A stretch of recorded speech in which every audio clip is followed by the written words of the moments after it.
Туто!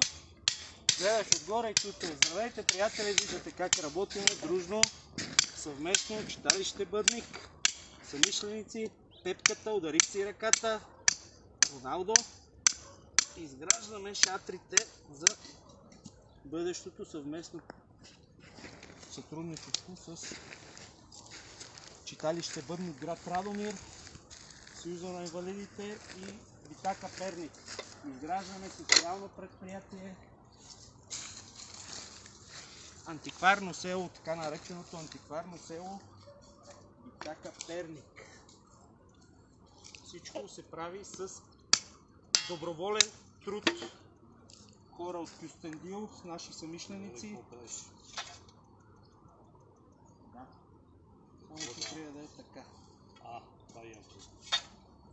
И така.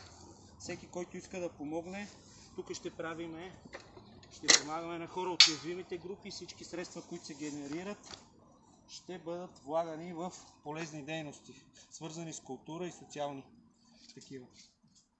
Дайте, пусни го по-долу да ми помогнеш.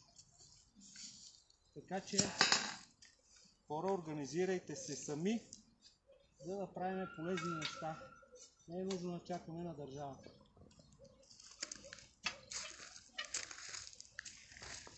1 септември е срока, между 1 и 15 септември, за да пуснем обекта. Тук ще реставрираме ретро и антикварни предмети. Ученици ще ги реставрират, а хора с увреждания от социалните групи ще продават. Ще има експонатна зала, тип музей, театър, в който ще се изявяват ученици от района и най-вече театралната група на читалище Бъдник, град Радомир. Ще правим възстановки и събития, свързани с стари български обичаи. В момента предстои филм, в който всеки момент ще излезне за Еньов ден. Нещо уникално. Очакваме ви и до нови срещи!